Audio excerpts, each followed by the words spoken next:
اس کے بارے میں اتنا کوئی عجیب و غریب قسم کا عقیدہ تھا کہ جو نا مطلب دین کے بڑا منافی لگا تھا کہ وہ ایک تو قرآن پاک کی آیت ہے نا کہ ایمان والوں کے لیے کہ جن عورتوں سے تمہارے والدین نے نکاح کیا ہے تم ان سے نکاح نہیں کر سکتے. لا تنکحوا نساء ما نکحوا آباؤکم. اگر اللہ تعالیٰ کمی بیشی معاف کرے, میں شاید آیت تھوڑا ایک دو لفظ اوپر نیچے پڑھ رہا ہوں, مطلب اس طرح کہ جن سے آپ کے باپو نے نکاح کیا ان عورتوں سے تم نکاح نہیں کر سکتے. اچھا, جو ڈاکٹر اسرار ہیں وہ یہ کہہ رہے تھے کہ بھائی یہ جو لونڈی ہیں یہ دو میں آتی ہیں کہ جو آپ کے دائیں ہاتھ کی ملکیت ہوتی ہیں تو ان کے بارے میں یہ حکم نہیں ہے بلکہ یہ وراثت میں تقسیم ہوتی ہیں. تو اس میں اہل بیت کا کیا مطلب ہے؟ اہل بیت کا مطلب نہیں, اگر کسی لونڈی کے ساتھ کسی شخص نے نکاح کیا ہے نا, نکاح کیا تو اس کے فرزند اس کے ساتھ نہیں کر سکتے, اس کے ساتھ وہ نہیں کر سکتے, وہ اگر نکاح ہے اس کے ساتھ نہیں کر سکتے. اچھا, اور ابھی میرے پاس اس پہ کوئی خاص ریسرچ نہیں ہے, جو ذہن میں آ رہا ہے میں آپ کو بتا رہا ہوں. ولی اگر آپ لکھ دیتے مجھے ای میل کر دیتے کہ یہ سوال کرنے ہیں نا, تو بعض سوالات خاص ہوتے ہیں تو اس میں دیکھنے کی ضرورت ہوتی ہے. تو ابھی جو ذہن میں ہے وہی آپ کو بتا رہا ہوں کہ جو کسی نے دخول کیا کسی عورت تو وہ اس کے فرزند کے لیے حرام ہو جاتا ہے, اس کے فرزند کے لیے حرام ہے. اب وہ آپ کو جو ہے اگر کوئی شخص اس کا بیٹا ہے, یعنی وہ کنیز کے ساتھ اس نے شادی کی اور کنیز سے اس کی اولاد ہے, تو وہ کنیز خود بخود آزاد ہو جاتی ہے.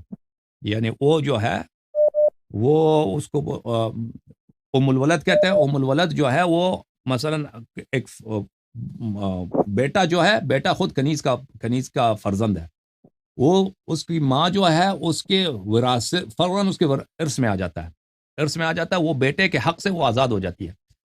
تو اگر اس کا بیٹا, اگر اس کنیز کا کوئی اولاد ہے, فرزند ہے, اگر اولاد نہیں ہے تو وہ ملکیت میں تو چلی جاتی ہے اس کے وارثین کے, لیکن اگر اس سے شادی ہے تو عمومات میں یہی ہے کہ اس کے ساتھ بیٹا شادی نہیں کر سکتا. اب اس کے متعلق کوئی خاص حکم ہو تو مجھے نہیں معلوم, وہ مجھے دیکھنا پڑے گا, ٹھیک ہے نا. نہیں, میں وداؤٹ میرج جو ریلیشن شپ قائم کیا جاتا ہے اس کی بات کر رہا ہوں کہ اس کے ساتھ فردر اس کے اولاد لیے قائم مجھے کر سکے. دیکھنا ہوگا, اس کے ابھی میرے ذہن میں نہیں ہے بھائی, اس کے متعلق مجھے دیکھنا ہوگا, مراجعہ کرنے کی ضرورت ہوگی. تیسرا کوشچن تھا بدا کے بارے میں. یہ میں وکی شیعہ جو ویب سائٹ ہے اس کے اوپر پڑھ رہا تھا کہ جو کچھ ایسی باتیں ہوتی ہیں کہ جن سے اللہ تعالیٰ معصومین سے بھی نہ کسی خاص وقت کے لیے نہ چھپا کے رکھتا ہے اور وقت پہ ظاہر کرتا ہے. اچھا, اس میں نا کچھ روایات یہ کہ حضرت امام جعفر صادق علیہ السلام نے حضرت اسماعیل جو ان کے بیٹے تھے ان کی امامت کا اعلان کر دیا تھا, اور بعد میں جب ان کی امامت کا اعلان نہیں کیا تھا بھائی, یہ بکواس ہے, امامت کا اعلان نہیں کیا تھا. وہ نہ ویکیپیڈیا میں لکھا ہے, نہیں اس طرح نہیں. امام علیہ السلام, اللہ تعالیٰ کا جو علم غیب ہے, بات سنیں بھائی, علم غیب جو ہے اللہ تعالیٰ کے علم غیب کے 73 حروف ہیں, اس میں سے 72 انہوں نے نبی کریم صلی اللہ علیہ وسلم اور ائمہ اطہار علیہ السلام کو دیا ہے. ایک حرف ہے اس کا اللہ کے پاس, وہ کسی سے اس کو ظاہر نہیں کرتا. یہ ہے علم غیب جو اللہ کے لیے مخصوص ہے, ٹھیک ہے نا.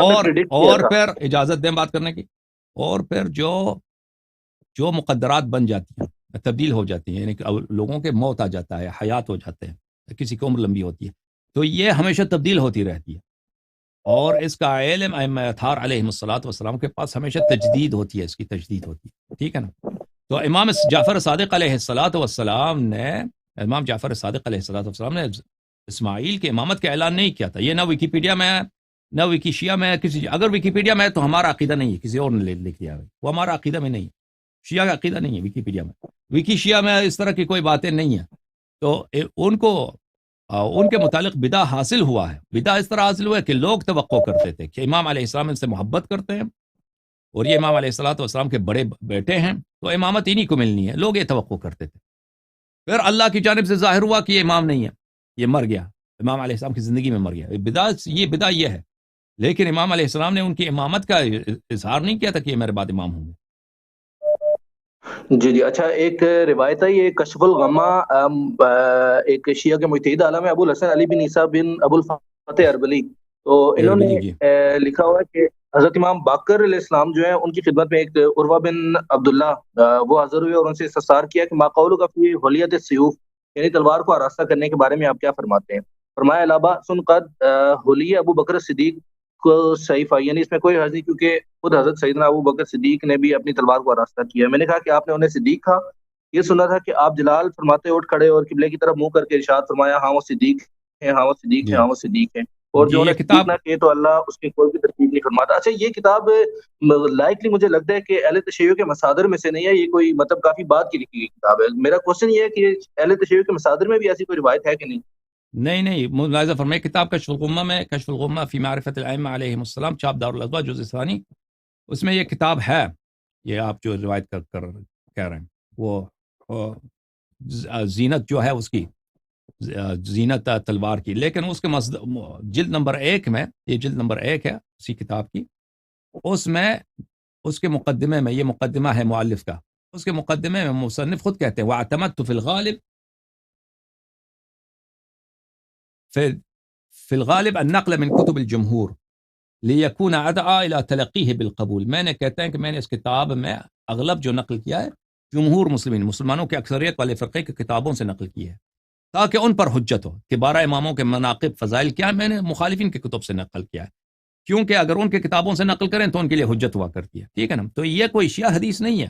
اس کتاب کے مصنف خود کہتے ہیں کہ میں نے اغلب جو میرے روایات ہیں وہ مخالفین کی روایات سے ہیں, اور وہ بھی جو وہ کتاب جس کی آپ اشارہ کر رہے ہیں کہ وہ جو ہے تلوار کے نیام کی جو وہ ہے زینت, وہ مخالفین کی کتابوں میں سے. کتاب فضائل الصحابہ احمد بن حنبل, چاپ دار ابن الجوزی, صفحہ نمبر 512, حدیث نمبر 455, ابا جعفر محمد ابن علی ما قولک فی حلیت السیوف, کہ آپ تلواروں کے زینت کے متعلق کیا کہتے ہیں؟ تو انہوں نے کہا لا باس قد حل ابو بکر الصدیق سیفہ. انہوں نے کہا کہ میں کوئی پرواہ نہیں ہے, ابو بکر نے صدیق جو ہیں انہوں نے اپنے تلوار کو جو ہے زینت دیا ہے. میں نے کہا تقول الصدیق, آپ صدیق کہتے ہیں, فوثب وثبتا واستقبل القبلہ, تو وہ کھڑے ہو گئے اور قبلہ رخ ہو کے کہا نعم الصدیق, نعم الصدیق, یا نعم الصدیق, نعم الصدیق, جی ہاں وہ صدیق ہیں, بہترین صدیق ہیں. 3 مرات. فمن لم يقل له صدیق فلا صدق الله له قولا في الدنيا والآخرة, جو ان کو صدیق نہ مانے اللہ تعالیٰ اس کو دنیا و آخرت میں صدیق نہ مانے, صدیق اس کو اللہ تعالیٰ اس کے قول کی تصدیق نہ کرے. تو یہ احمد بن حنبل کی حدیث ہے. وہ اربلی بہت بعد میں آئے. اربلی جو ہیں, اربلی کس سال کی وفات ہے ان کی؟ اربلی کی وفات ہے سنہ 693 میں, سنہ 693 میں اس کی وفات ہے, یعنی 7ویں قرن کے مصنف ہیں. تو وہ انہوں نے کتاب احمد بن حنبل سے لیا ہوا, وہ شیعوں کی حدیث نہیں ہے. اور مزید بولے بھائی. اچھا لاسٹ کوشچن ہے کہ یہ جو ہجوم بیت الزہرا سلام اللہ علیہا کے جو روایات ہیں, یہ مولوی اسحاق صاحب کا غالباً یہ عقیدہ تھا کہ یہ جو تمام روایات ہیں یہ کتاب سلیم بن قیس العلی جو ہے ابان بن سعید رابی ہے اور وہ بندہ ضعیف ہے. کوشچن یہ کہ یہی روایت جو ہجوم بیت الزہرا سلام اللہ علیہا کی ہے کہ جس میں کن فد ملعون نے آپ علیہ السلام کو شہید کیا تھا یا آپ کے اوپر ضرب لگائی تھی, تو یہ سلیم بن قیس کتاب سلیم کے علاوہ کسی اور جگہ پہ بھی ہے کچھ اس کی جی بہت روایات ہیں سارے موجود؟ کتابوں میں آپ کو دکھاتا ہوں, ٹھیک ہے نا. جی پلیز. اوکے, اب آپ سن لیں, آن لائن سنیں, ٹھیک ہے نا. بہت مہربانی, آپ نے 4-5 سوال کیا. ایک اب یہ لاسٹ سوال کوشچن ہے نہیں, پلیز. اچھا نہیں کافی ہے, بس اگلے سوال اگلے ہفتے, ٹھیک ہے نا. اچھا میں ایک کوشچن ہے لاسٹ میں بتا دیتا ہوں, بے شک آپ نہیں, پھر بھائی دوسرے بھی انتظار کر رہے ہیں نا, دوسروں کو بھی وقت دے دیں. اب ہم نے 4-5 سوال کیے ہیں, دوسروں کو بھی وقت. Thank you sir. اب ڈاکٹر اویس بھائی اگلے دوسروں کو بھی وقت دیں.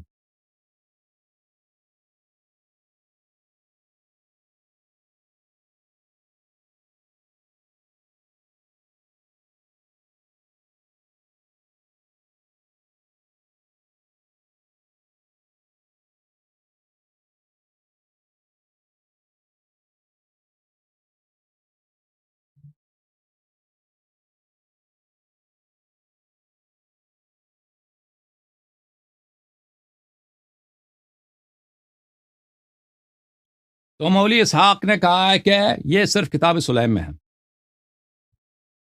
ان کی شہادت مختلف کتب میں ہے. عزیزوں, مولوی اسحاق یہ غلطی ہے, غلط فہمی ہے. ملاحظہ فرمائیے کتاب الاصول من الکافی, جزء اول, چاپ دار الکتب الاسلامیہ تہران. اس کتاب میں آپ کو لے کے چلتے ہیں صفحہ نمبر 458 میں, مولد الزہرا سلام اللہ علیہا, اس باب میں یہ ہے حدیث. روایت کرتے ہیں علی بن جعفر عن اخیہ, علی بن جعفر روایت کرتے ہیں کن سے؟ اپنے بھائی حضرت امام موسیٰ کاظم علیہ السلام سے. قال ان فاطمہ صدیقۃ شہیدہ, فرمایا کہ فاطمہ زہرا سلام اللہ علیہا صدیقہ بھی ہیں اور شہیدہ ہیں. وان بنات الانبیاء لا یتمثن, انبیاء کی جو بیٹیاں ہیں ان کو حیض نہیں ہوتی. اچھا یہ کتاب ہے الامالی لشیخنا الصدوق. اچھا وہ اس میں بھی سلیم کا کوئی نہیں ہے. اس کتاب کافی کی جو روایت تھی نا، محمد ابن یحییٰ عن عمر کئی ابن علی عن علی ابن جعفر اخی عن اخیہ ابی الحسن علیہ السلام، اس میں سلیم نہیں ہے. کتاب عمالی صدوق رضی اللہ تعالی عنہ ورحمۃ اللہ علیہ، چاپ المطبع الحیدریہ بن نجف الاشرف سنہ 1970 میں کتاب چھپی ہے. یہاں پہ آپ کو لے کے چلتے ہیں المجلس الرابع والعشرون، 24واں مجلس. وہاں پر حدیث طویل ہے. یہ حدیث جو ہے نا، حدیث کافی طویل ہے. اس حدیث میں صفحہ نمبر 100 میں یہاں پہ وَأَمَّا ابنتی فاطمہ، رسول اللہ صلی اللہ علیہ وسلم نے فرمایا کہ میری بیٹی جو فاطمہ ہے فإنها سیدۃ نساء العالمین من الاولین والآخرین وہی بضعۃ منی وہی نور عینی وفی ثمرۃ فؤادی. یہ میرے لخت جگر ہیں، یہ میرے آنکھوں کے تارے ہیں، یہ میرے دل کا میوہ ہے. وہی روح التی بین جنبی، اور یہ میری حیات ہے، میری روح ہے. جو میرے دل میں جو زندگی ہے، میرے بدن میں جو روح ہے، جو نفس ہے، وہ زہرا سلام اللہ علیہا. وہی الحوراء الانسیہ، یہ جنتی ہیں، جنتی خاتون. حورا یعنی جنتی خاتون، انسیہ ظاہر میں انسان ہے، باطن میں حوریہ ہیں، جنتی ہیں. متى قامت في محرابها بين يدي ربها جل جلاله ظهر نورها لملائكة السماء كما يظهر نور الكواكب لأهل الأرض. جب زہرا سلام اللہ علیہ نماز کے لیے اپنے محراب میں کھڑی ہو جاتی ہیں تو ان کے زہرا کا نور اہل سماوات کے لیے اسی طرح چمکتی ہے جیسے ستارے زمین والوں کے لیے چمکتے ہیں. اور اللہ تعالیٰ ملائکہ سے کہتا ہے یا ملائکتی انظروا الى امتی فاطمہ سیدۃ امائی قائمۃ بین یدی ترتعد فرائسها من خیفتی. اے ملائکہ دیکھ لو کہ میری جو کنیز ہے، میری جو بندہ ہے حضرت زہرا سلام اللہ علیہ، یہ میرے تمام کنیزوں کا، میرے تمام اماں کا یہ سردار ہیں، سیدہ ہیں. یہ میرے لیے نماز کے لیے کھڑی ہو گئی، اور ان کے جو رگیں ہیں، ان کے بدن میں جو رگ ہے، گردن میں جو رگ ہیں، وہ میری خوف سے لرز رہی ہیں. وقد اقبلت بقلبها على عبادتی، اور یہ اپنے دل کے ساتھ میرے عبادت کے لیے تشریف لائی ہیں. اشہدکم انی قد آمنت شیعتها من النار، اور میں تم سب ملائکہ کو میں شاہد بناتا ہوں کہ میں نے ان کے شیعوں کو، ان کے محبین کو جہنم کی آگ سے میں نے امان دی ہے. وانی لما رأیتها ذکرت ما يصنع بها بعدی کأنی بها وقد دخل الذل بیتها. اور رسول اللہ صلی اللہ علیہ وسلم نے فرماتے ہیں کہ مجھے پتہ ہے کہ ان کے ساتھ میرے بعد کیا ہوگا. جب میں نے دیکھا، مجھے یاد آیا کہ یہ میرے بعد اکیلی رہ جائیں گی، ان پہ ظلم ہوگا، تو میں رونے لگا ہوں. تنہائی اور بے احترامی ان کے در میں داخل ہو گیا. وانتہکت حرمتها، وہ ان کے حد کی حرمت ہو گئی ہے. وغصبت حقها، اور ان کے میں دیکھتا ہوں کہ میرے بعد ان کا حق غصب ہوگا. ومنعت ارثها، اور ان کا ارث ان سے چھین لیا گیا ہے. وکسر جنبتها، اور ان کا پہلو توڑ دیا گیا. واسقطت جنینها، اور ان کا بچہ ان کے پیر سے گرایا گیا ہے. وہی تنادی یا محمدہ فلا تجاب وتستغیث فلا تغاث، اور وہ مجھے پکارتی ہیں کہ بابا جان دیکھو، بابا جان، یا رسول اللہ، یا محمدہ. وہ پکارتی ہیں، لیکن کوئی میں اس وقت دنیا میں نہیں ہوں گا کہ میں ان کی مدد کے لیے آ جاؤں. وہ مدد کے لیے غوث استغاثہ کرتی ہیں کہ ہے میرا کوئی مدد دینے والا، تو کوئی ان کا مدد دینے والا نہیں ہے. فلا تزال بعدی، وہ میرے بعد ہمیشہ محزونہ مکروبہ رہیں گی، محزونہ مکروبہ رہیں گی، واقعہ ہمیشہ روتی رہیں گی. اچھا اس کے بعد بہت ساری یہاں پہ روایت ہے. اس کے بعد کہیں گے کہ حضرت زہرا سلام اللہ علیہ مجھ سے ملحق ہوں گی. فتقدم علیہ محزونۃ مکروبۃ مہمومۃ مغصوبۃ مقتولہ. حضرت زہرا سلام اللہ علیہ جب میرے پاس آئیں گی تو محزون، حزن کی حالت میں، کرب کی حالت میں، بے چینی کی حالت میں، غم کی حالت میں، مغصوب، ان کا حق غصب شدہ، اور یہ مقتولہ، شہیدہ آئیں گی میرے پاس. بلی تو اس وقت میں کہوں اللہم لعن من ظلمہ، تو اس وقت میں دعا کروں گا اللہم یا اللہ لعنت کرو جو زہرا پہ ظلم کرے. وعاقب من غصبہ، اور تو عقاب کر، تو عذاب کر جس نے ان کا حق غصب کیا ہے. وذلل من اذلہا، اور اس شخص کو ذلیل کر دے جس نے میری بیٹی کی بے حرمتی کی ہے.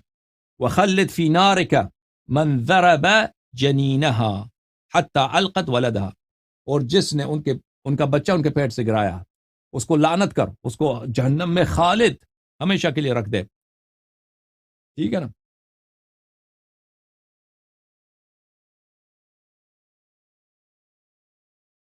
کتاب دلائل الامامہ ابی جعفر محمد ابن رستم الطبری، یہ جو ہے شیخ صدوق کے معاصر تھے، بہت بڑے محدث ہیں شیعوں کے. دلائل الامامہ چھاپ نجف الاشرف صفحہ نمبر 54 میں یہ حدیث مروی ہے حضرت ابی عبداللہ جعفر ابن محمد الصادق علیہ الصلاۃ والسلام سے. وكان سبب وفاته ان قنفذا مولى عمر لكزها بنعل السيف بامره. بس چھوڑ دو، بس یہ باتیں بڑے سخت ہیں، ٹھیک ہے نا؟ کہ سبب شہادت زہرا سلام اللہ علیہا کا یہ ہے کہ عمر نے اپنے غلام قنفذ کو حکم دیا کہ ان کو مارو، ان کو مارو. لعنت اللہ علی من ظلم الزہرا.